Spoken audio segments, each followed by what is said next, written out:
हमारे चैनल को सब्सक्राइब करें और बेल आइकन दबाएं। एक इंसान होने के नाते तुम्हारा दर्द मैं समझ सकता हूँ, लेकिन एक पुलिस ऑफिसर होने के नाते मैं तुम्हें समझाना चाहूंगा कि दर्द के दाग को खून से धोने की कोशिश मत करना।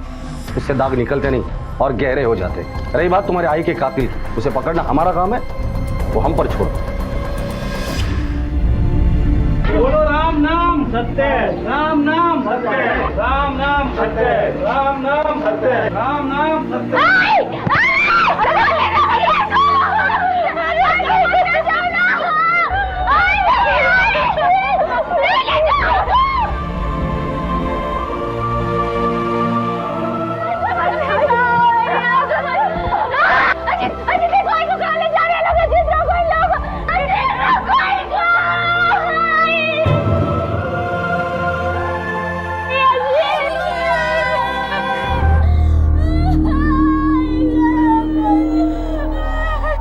छोटी वाली का बॉयफ्रेंड है। स्वाति के साथ साथ पूरे परिवार वालों को पता था। क्या पता?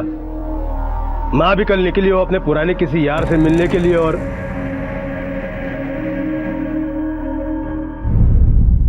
तांबे, अगर शर्मा ने ऐसे मौके पर यह बात कही है तो उस बात में कितनी सच्चाई है उसका पता लगाओ। स्वाति जैसी औरत जो दूसरों के कपड़े सीती थी, से मार के इसका क्या फायदा होगा? लैंडन के कॉल डिटेल्स आ गए? आ चुकी है सर, लेकिन कॉल्स बहुत कम है।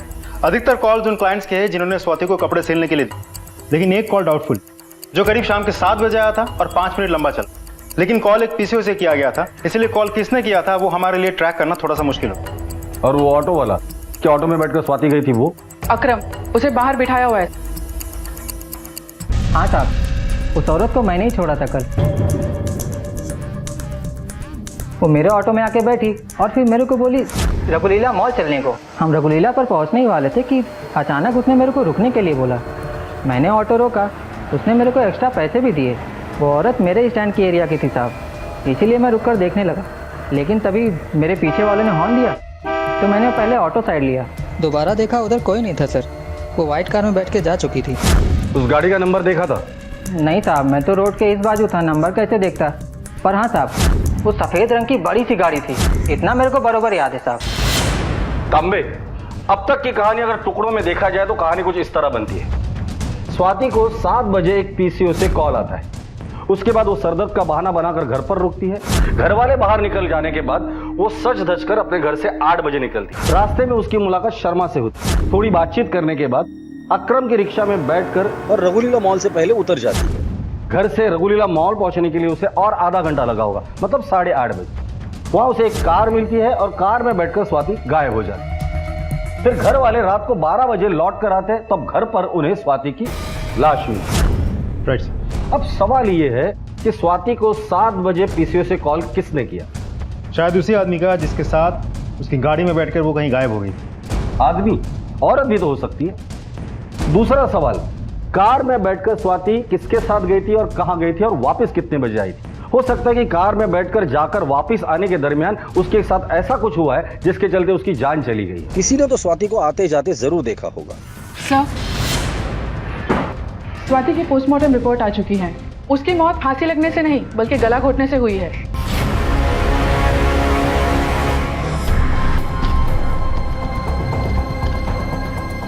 उसकी बहन को बुलाओ।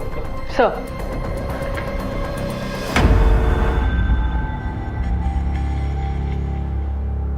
साहब, मुझे तो ये भी नहीं पता था कि स्वाति हम लोगों से झूठ बोलकर उस दिन घर पे रुकी थी। फिर वो उस रात किससे मिलने गई, मैं कैसे बता सकती हूँ?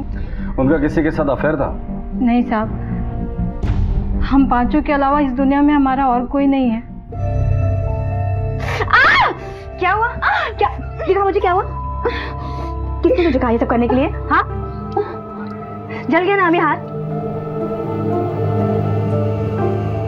कौन कहेगा ताई, अब आई नहीं है। चुप कर, मैं हूं ना।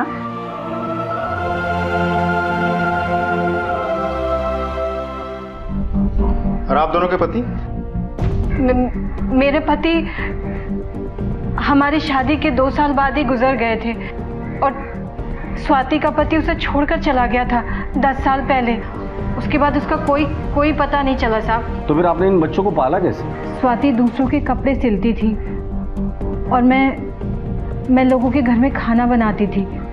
फिर पूर्वा की कॉल सेंटर में जॉब लग गई तो मैंने काम छोड़ दिया और घर की जिम्मेदारी संभाल ली। कहाँ काम करती थी आप? कल्याण में साहब, जहाँ हम पहले रहते थे। कल्याण?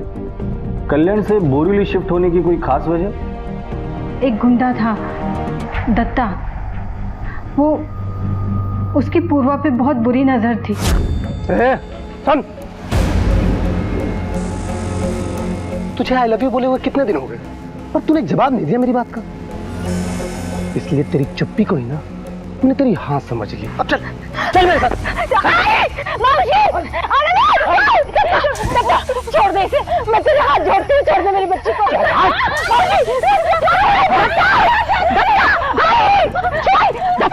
छोड़ मेरी बच्ची को, छोड़ इसका हाथ, वरना मुंडी काट दूंगी, कसम से बोल रही हूँ। छोड़ दे इसका हाथ, छोड़ इसका हाथ। छोड़ दे, छोड़ दे बस। एक बात और, आइंदा से मेरी बच्ची को छुआ या उस पर आंख उठाकर भी देखा, तेरी आंखें निकालकर हाथ में दे दूंगी, समझा? चल निकल यहाँ से। यहाँ भी 1-2 बार आया था साहब शुरू में, बाद में स्वाति ने उसका इलाज कर दिया था। कैसे? यहाँ के जो लोकल कॉर्पोरेटर है ना, पिंगले साहब, उन्होंने हमारी मदद की थी साहब। कॉर्पोरेटर? आपने पुलिस की मदद क्यों नहीं ली? लड़की का मामला था, बदनामी के डर से पुलिस के पास नहीं गई। ठीक है, आप जा सकते हैं।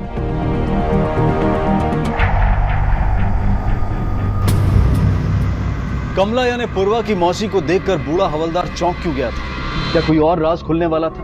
और सबसे बड़ा सवाल यह था कि इतना सब कुछ होने के बावजूद तांबे परिवार ने पुलिस से मदद लेने की बजाय एक्स कॉर्पोरेटर से मदद क्यों मांगी? और कौन था यह कॉर्पोरेटर जिस पर उन्हें पुलिस से ज्यादा भरोसा था? और क्यों की थी उसने इस परिवार की मदद? खून खोल गया मेरा साहब जब मेरे को पता चला कि मेरे वार्ड की महिला को कोई परेशान कर रहा है, इसलिए मदद कर दी उसकी मैंने। अब ये भी बता दीजिए, इस प्रोटेक्शन की कीमत क्या वसूल की थी आपने? जाओ देना साहब। पिंगले साहब, यार टाइम पास करने नहीं आया हूं मैं, एक खून की इंक्वायरी कर रहा हूं। फिलहाल एक्स कॉर्पोरेटर हूँ, इसलिए आप भी तेवर दिखा रहे हो। कीमत चुकाने के लिए पैसे नहीं थे उसके पास, इसलिए उसकी एक शाम अपने नाम पे लिखवा ली थी मैंने। क्या जालिम चीज है रे तू।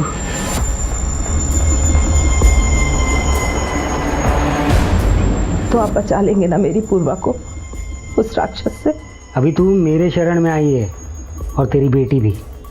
जिस रात उसका कत्ल हुआ वो आपसे ही मिलने आ रही थी ना? नहीं सर, उस दिन तो मैं मुंबई में ही था, शिरडी गया था बाबा के दर्शन करने।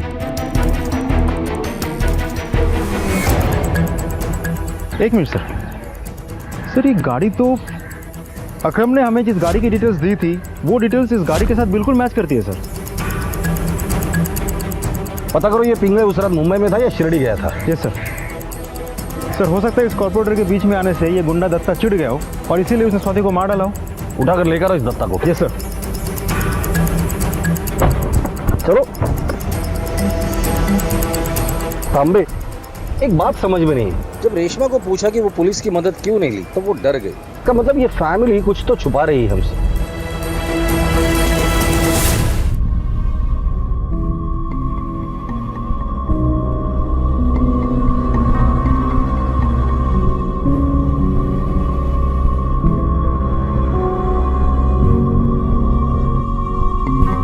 मौसी, पंडित जी आ गए हैं आई के शांति पाठ के लिए।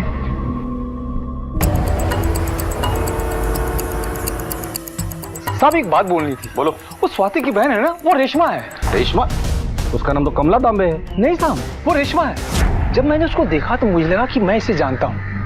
आज से 10 साल पहले जब मैं कमाठीपुरा पुलिस स्टेशन में था तो उसी एरिया में धंधा करती थी। अरे साहब बहुत फेमस थी ये।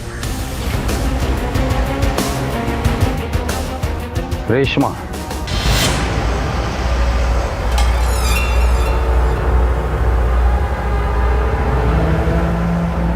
कैसे लाए?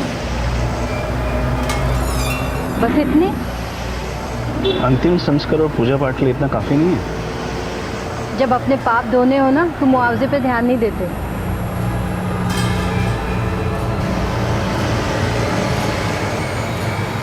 बाद में मिलती हूँ।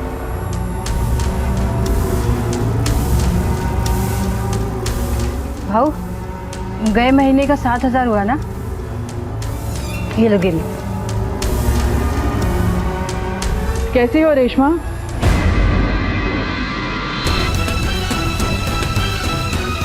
कुछ बातें करनी है तुमसे, चलें? जी हाँ, मेरा असली नाम रेशमा ही है। वो मैं और स्वाति धंधा करते थे। हम दोनों बहुत करीब थे एक दूसरे के, बिल्कुल सगी बहनों की तरह। और फिर एक दिन तुम और स्वाति उस कोटे से नहीं बल्कि बाजार से ही गायब हो गए। क्यों? ऐसा क्या हुआ था? वो सब अपनी वजह से नहीं, पूर्वा की वजह से। उस वक्त पूर्वा की उम्र लगभग 9-10 साल की रही होगी और कोठे की मालकिन ने उसे 25,000 रुपए में बेच दिया था। मैं और स्वाति उसको ढूंढते हुए कमरे में गए तो पूर्वा पूर्वा पूर्वा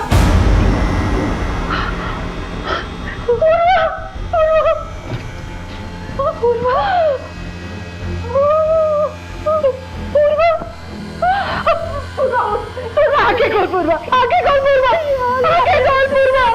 हमने वो जगह ही छोड़ दी। हमने अपने पास के कुछ पैसों से कल्याण में एक खोली किराए पर ले ली और एक नया जीवन शुरू किया। लेकिन उस हादसे के बाद से पूर्वा एकदम जिंदा लाश की तरह हो गई थी साहब। न कुछ बोलती थी, न सुनती थी, न कुछ कहती थी। स्वाति से अपनी इकलौती बेटी की ये हालत देखी नहीं गई। एक मिनट।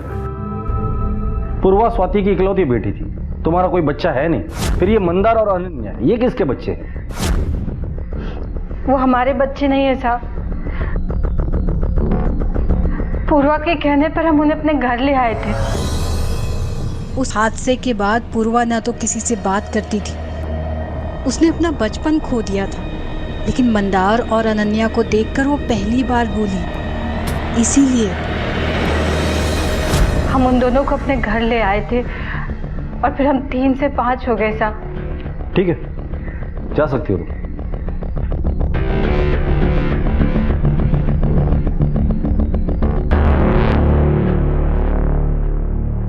सर, दत्ता को ले आए।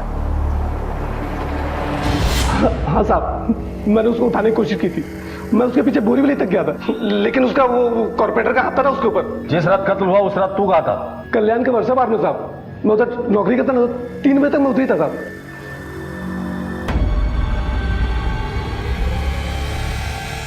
कितना हुआ?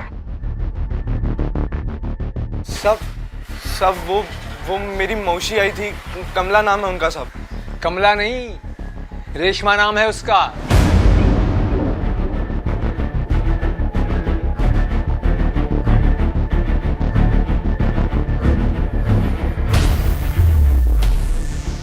नहीं, मैं देखती हूँ, मैं बात करती हूँ। मंदार चल यहाँ से, चल उठ, घर चल उठ जा। घटिया औरत, हाथ मत लगाना मुझे। मंदार, पागल हो गया क्या तू? ज्यादा पी ली तूने? चल घर चल। छोड़। कौन सा घर? सारा जिंदगी भर बेवकूफ बनाया तुम लोगों ने मुझे। पूरी असलियत पता चल चुकी है तुम लोगों की, पूरी दुनिया को मालूम पड़ चुकी है। स्वाति भाई और ये दूसरी रेशमा भाई कमातीपुरा की नामचीन दवाया।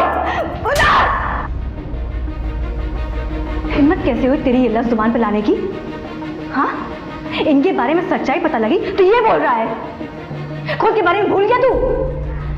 जब तू नंगा खड़ा था सड़क पे अपनी बहन के साथ।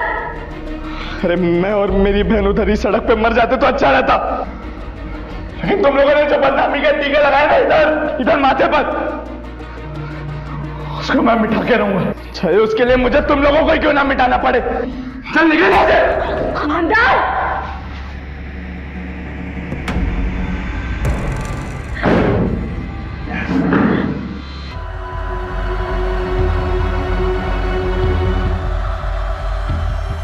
लो आ गए। अब खड़े खड़े मुंह क्या देख रहे हो? निकाल के बाहर करो इनको मोहल्ले से।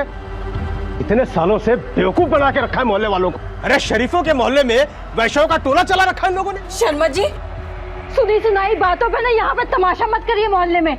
वाह, तमाशा देख रहे? अब इनके जैसा तमाशा तो मैं नहीं कर सकता। अरे शर्मा,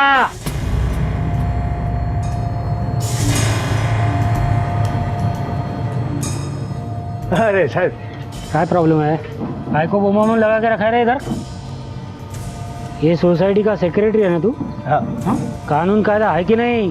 फाड़ूत्री को घर से बाहर करने से पहले 3 महीने का नोटिस देना पड़ता है, मालूम है ना तेरे को? अरे साहब, आपको मालूम नहीं, ये औरतें बहुत आई बहन है तेरी, समझा? इनको कुछ परेशानी हुआ ना, मेरे को बिल्कुल अच्छा नहीं लगेगा। चलो निकलो।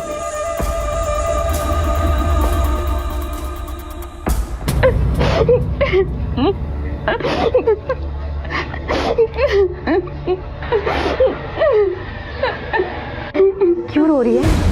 जो शर्मा कह रहे थे वो सब सच है ना? देख प्लीज धीरे बोल। क्यों धीरे बोलूं? देख तू जा यहाँ से। एक बार मेरी बात। कोई बात नहीं सुननी मुझे तेरी। मेरी बात। मैं कुछ नहीं सुनूंगी। तू जा यहाँ से भाई, जा यहाँ से, जा।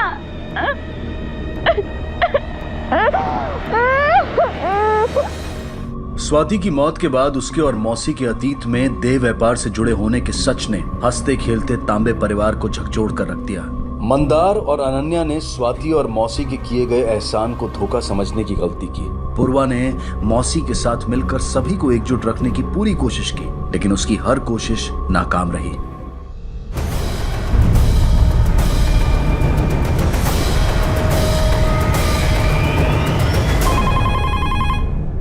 नमस्कार, इंस्पेक्टर धनावड़े बोलते हैं। क्या?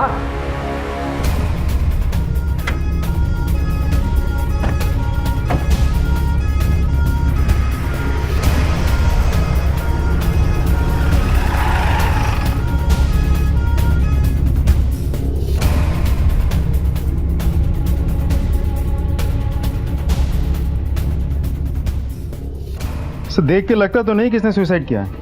इतनी कम ऊंचाई से गिर के कोई कैसे मर सकता है? या मर्डर है या फिर कि अपनी माँ की तरह ये भी तो। आस पड़ोस में पूछताछ करो और एम्बुलेंस को फोन करो। Sir.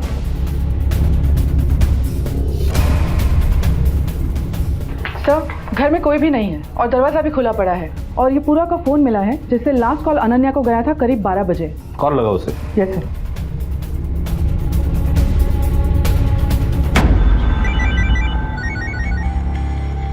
Hello Ananya, inspector Dhanawade बोल रहा हूँ तुम्हारे घर से। जी सर। इस वक्त कहाँ हो तुम? सर मैं अपने एक फ्रेंड के घर पे हूँ। क्या तुम्हारी पूर्वा से बात हुई थी? हाँ बात हुई थी। तुम्हारी बहन पूर्वा, या तुम जो भी उसे मानती हो, उसकी मौत हो चुकी है। क्या? तुम मुझे पुलिस स्टेशन में आकर मिलो। सर, मंदार को सच्चाई का पता चल चुका था, इसीलिए 2 दिन पहले वो घर छोड़ के चला गया था। तब से अधिकतर समय वो शराब के ठेके पर ही रहता है। पड़ोसियों ने बताया कि आज सुबह पूर्वा उससे मिलने गई थी, वही शराब के ठेके पर। मंदार को कांटेक्ट करो और उसे बोलो पुलिस स्टेशन में आकर मिले। और ये रेशमा कहाँ है? सर, पड़ोसियों ने बताया कि आज सुबह वो नासिक के लिए निकल चुकी थी। सब लोग एक साथ या एक के बाद एक घर छोड़ के चले गए, कोई तो वजह जरूर होगी। हाँ साहब, ताई आई थी मुझसे मिलने सुबह, मुझसे घर लौट आने की जिद कर रही थी। देख, दुनिया कुछ भी कहे, तू मेरा भाई हमेशा रहेगा। देख, कुछ नहीं बदलेगा, सब कुछ ठीक हो जाएगा। चल घर चल। अभी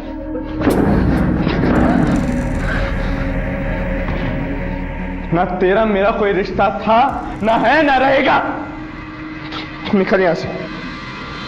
मेरी वजह से जान दिया ताई ने। मैं नहीं मारा अपनी ताई को। सर, अपनी असलियत जानने के बाद, आई और मौसी के बारे में जानने के बाद इतना बड़ा धक्का लगा था मुझे कि मैंने एक बार भी ताई के बारे में नहीं सोचा और मैं उन्हें छोड़ के चली गई। मुझे माफ कर दो ताई। सर, इतनी कोशिश करने के बाद भी हम रेशमा को ट्रेस नहीं कर पाए। उसका फोन यही मुंबई से ही स्विच ऑफ आ रहा है, तो हमें यह भी नहीं पता वो नासिक गई भी थी या कहीं फरार हो गई। नीपा को फोन करके पता करो कि पूर्वा के कॉल सेंटर से उसे क्या इन्फॉर्मेशन मिली है। Okay sir. Yes sir. Sir, speaker पे है। सर, इस कॉल सेंटर से एक बहुत ही चौंका देने वाली खबर मिली है सर।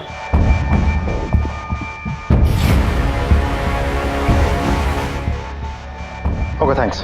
Yes sir. ताई अगर कॉल सेंटर में काम नहीं करती थी तो फिर कहाँ काम करती थी? हमें इस बारे में कुछ नहीं पता है सर। पूर्वा का जो कॉल रिकॉर्ड आया था उसमें फैमिली मेंबर्स के अलावा और किसको कॉल किए थे? सर कॉल रिकॉर्ड्स के हिसाब से सबसे ज्यादा कॉल्स अजीत को की गई थी। पिछले 48 घंटों में अजीत ने पूर्वा को 10 बार और पूर्वा ने अजीत को 6 बार कॉल किया था। ये अजीत कौन है? मेरा बॉयफ्रेंड है सर। सर अनन्या घर छोड़ के चली गई थी। पूर्वा ताई ने उसे बहुत बुलाने की कोशिश की, लेकिन वो आई नहीं। फिर उन्होंने मुझसे कहा कि मैं कैसे भी तरह उसे मनाकर घर लाऊं। बस इसी मामले में हमारी बात हुई थी सर। बस इतनी सी बात हुई थी और कुछ नहीं सर। तो फिर इस मैसेज का मतलब क्या हुआ?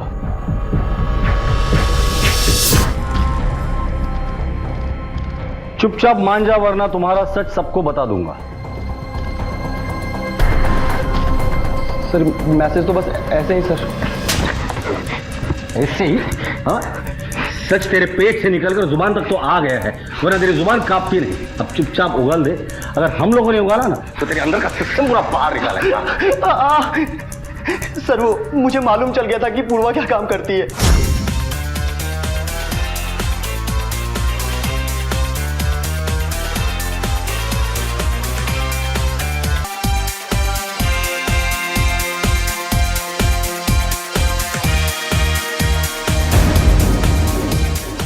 सर मुझे माफ कर दीजिए सर, मुझसे बहुत बड़ी गलती हो गई सर।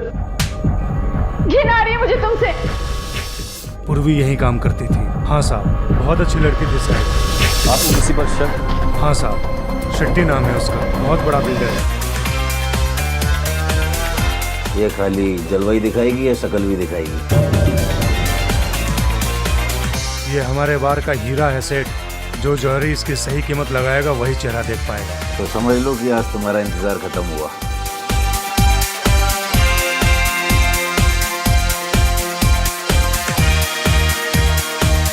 देख, एक रात का 5 लाख रुपया दे रहा है। पागल हो गए आप?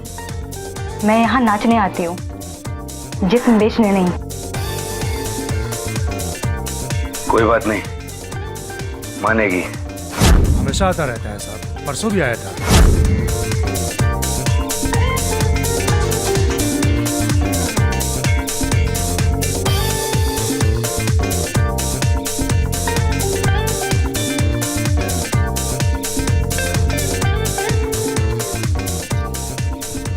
सुन सुन, एक हफ्ते से अपन तेरी आका इंतजार कर रहा है। अभी तेरा बहुत हुआ। अब उनको तू चाहिए तो चाहिए, कीमत बोल तेरी। मैं भी आपको एक हफ्ते से मना कर रही हूँ। लेके चलो सर। हाँ, छोड़िए मेरा, छोड़िए मुझे सर। चलो चलो लेके।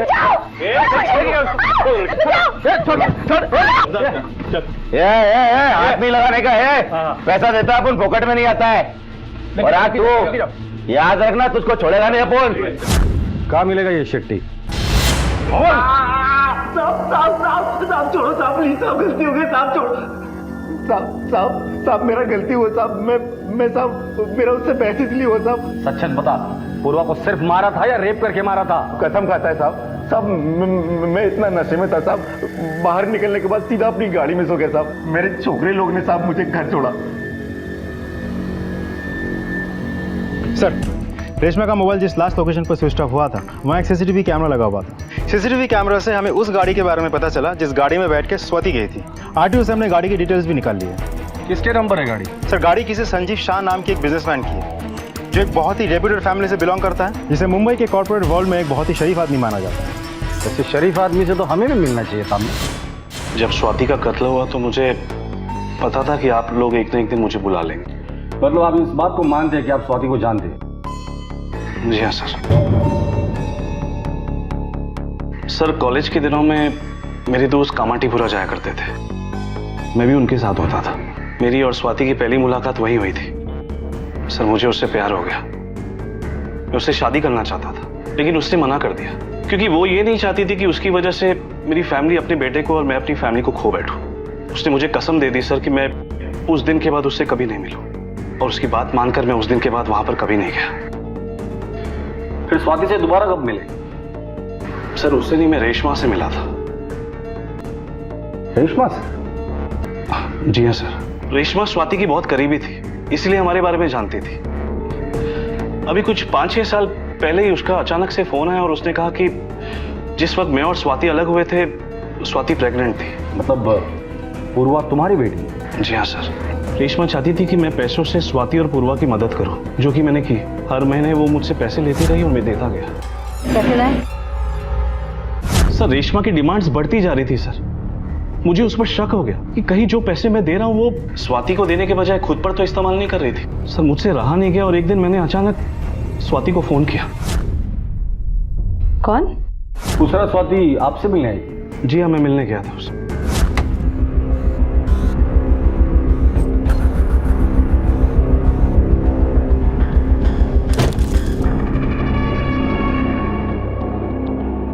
थैंक्स। आज इतने सालों बाद। हमारी बेटी कैसी है? तुम्हें कैसे पता? रेशमा ने बताया। रेशमा ने? मतलब तुम रेशमा से मिलते हो? हर महीने रेशमा पैसे ले रही है तुम्हारे और पूर्वा की परवरिश के लिए। संजीव, संजीव, मुझे रेशमा से बात करनी, प्लीज मुझे घर छोड़ दोगे? सर, स्वाति ने मुझसे प्रॉमिस किया था कि वो पूर्वा को मुझसे मिलवाएगी, लेकिन अब स्वाति खुद इस दुनिया में नहीं है, तो सर मैं पूर्वा को अपनाना चाहूंगा सर। सॉरी संजीव, लेकिन मैं तुम्हारी कोई मदद नहीं कर सकता, क्योंकि स्वाति की तरह पूर्वा का भी किसी ने कत्ल कर दिया। स्वाति तांबे और उसके परिवार की जिंदगी जो पहले किसी झील के ठहरे हुए पानी की तरह शांत दिखाई दे रही थी, असल में वैसी थी नहीं। उसकी शांत दिखने वाली सतह के नीचे कई तूफान छिपे थे जो एक एक करके सामने आ रहे थे। स्वाति के पहले प्रेमी और पूर्वा के पिता संजीव के बयान के बाद तस्वीर साफ होने की बजाय और धुंधली हो गई थी। क्या स्वाति और पूर्वा की हत्या की अनसुलझी पहेली अब और ज्यादा उलझने वाली थी? सर, पूर्वा की पोस्टमार्टम रिपोर्ट उसके सर पे किसी भारी चीज से वार करने की वजह से हुई। मरने के करीब 6 से 7 घंटे बाद उसके घर के नीचे उसकी बॉडी को फेंक दी गई। Sir, it's clear case of murder. इसका मतलब कातिल ने पहले 2 मर्डर्स किए और फिर उसे सुसाइड दिखाने की कोशिश की। सर, मुझे तो लगता है इन दोनों मर्डर्स के पीछे रेशमा का ही हाथ है, और संजीव के बयान के बाद तो इसकी पूरी पॉसिबिलिटीज बनती है। नहीं तांबे, पॉसिबल नहीं। दोनों मर्डर्स के वक्त रेशमा वहां मौजूद नहीं हो सकती। सर, ये भी तो हो सकता है कि उसने कुछ नहीं किया है, किसी से मर्डर करवाया हो सकता है, लेकिन इस सवाल का जवाब रेशमा ही दे सकती। रेशमा की फोटो सारे पुलिस स्टेशन में भेज दो, उसे ढूंढ निकालना बहुत जरूरी है। हम एक काम करो, इस केस में जितने भी सस्पेक्ट है सबको उठाकर लेकर आओ। मंदार, दत्ता, कॉर्पोरेट और अजीत। Okay sir.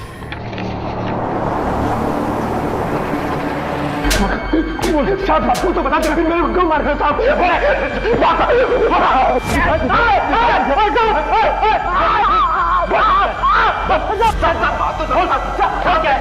उस रात के बाद में उसको नहीं देखा था।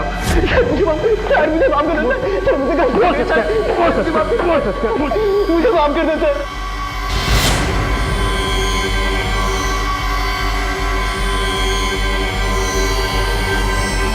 सर, हमारी लिस्ट के किसी भी सस्पेक्ट में अभी तक मुंह नहीं खोला। अब बची सिर्फ रेशमा, जो कि हमारे पहुंच से दूर है। सर, रेशमा पे शक जाने का एक स्ट्रॉन्ग रीजन ये भी है कि बिना किसी को कुछ बताए वो यहाँ से गायब हो गई थी, और फोन मुंबई से ही बंद था ताकि हम लोकेशन ट्रेस ना कर पाए। मुझे तो लगता है दोनों मर्डर्स के पीछे रेशमा का ही हाथ है। साहब, रेशमा आपसे मिलने आई है।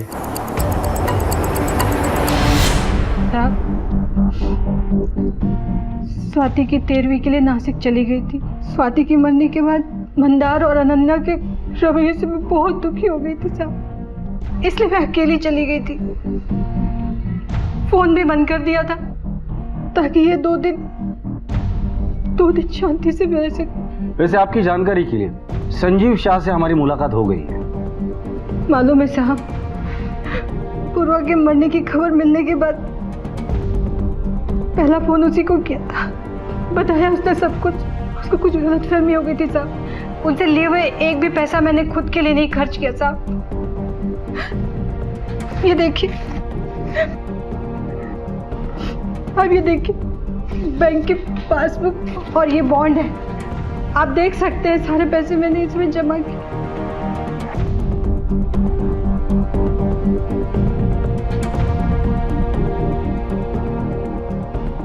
अगर ये पैसे आपको खुद के लिए नहीं चाहिए थे तो आपने स्वाति को बताया क्यों नहीं इस पैसे के बारे में? साहब, स्वाति संजीव से कभी मदद नहीं लेती साहब, वो बहुत खुददार थी साहब, लेकिन मैं दुनियादारी उससे ज्यादा जानती हूँ, इसलिए संजीव से मदद मांग रही थी स्वाति को बिना बताए। ताकि कुछ पैसे बच जाए।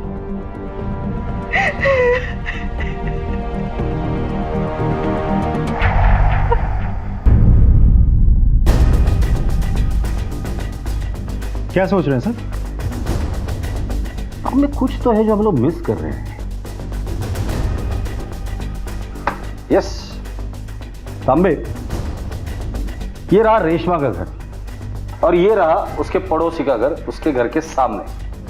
अगर रेशमा ने अपने घर के छत से सुसाइड किया है तो वो ऐसे गिरेगी, मतलब सर सामने की तरफ और पैर अपने घर की तरफ। और हमें रेशमा की लाश मिली थी इस तरह, मतलब सर अपने घर की तरफ और पैर सामने वाले की तरफ। अब कोई भी आदमी सुसाइड करते वक्त समरसॉल्ट नहीं मारेगा, और खास करके लाश। सामने वाले घर में कौन रहता है? पूर्वा को क्यों मारा? मैंने मारा? मैं क्यों मारूंगा? तांबे शुरू हो जा। बोल।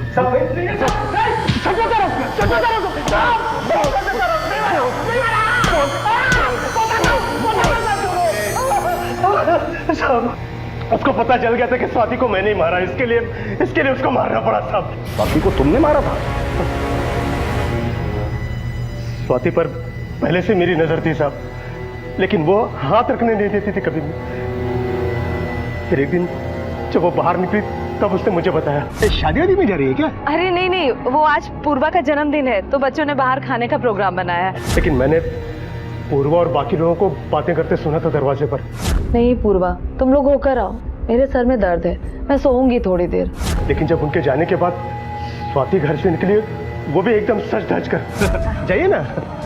मुझे शक हो, मैं उसका पीछा करने लगा।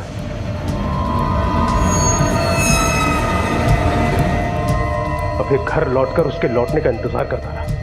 फिर जैसे वो घर लौटी तो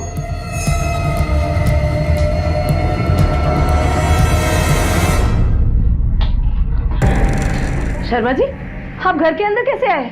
दरवाजा खुला था तो अंदर चला। मतलब छोड़िए, कपड़े उतारिए। मुझे लगा कि जब मैं उसे बताऊंगा कि मुझे उसका राज पता चल गया तो वो मेरी बाहों में आ जाएगी, लेकिन ऐसा नहीं हुआ साहब। उसे डर लगा जरूर, फिर वो गुस्सा करके मुझ पर चिल्लाने लगी, गालियां देने लगी। उसने मेरे मुंह पर थूक दिया। मैं ये बर्दाश्त नहीं कर पाया और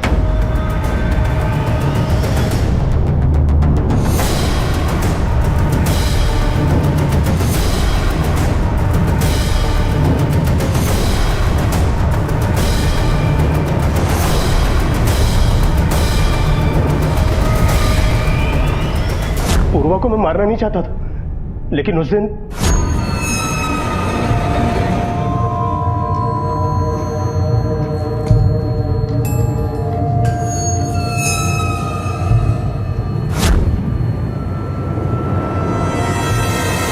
आप लोगों में से कोई बता सकता है कि ये सब क्या है?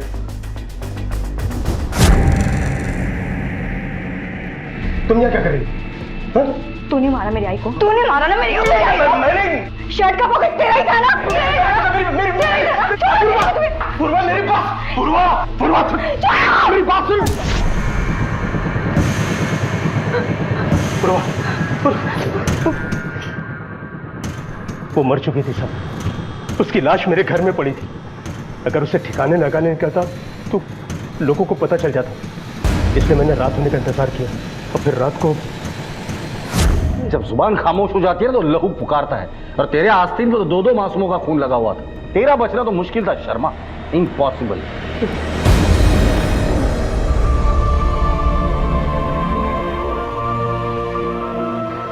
और इस तरह स्वाति और पूर्वा के कातिल को उसके अंजाम तक पहुंचाकर पुलिस ने अपना फर्ज निभाया।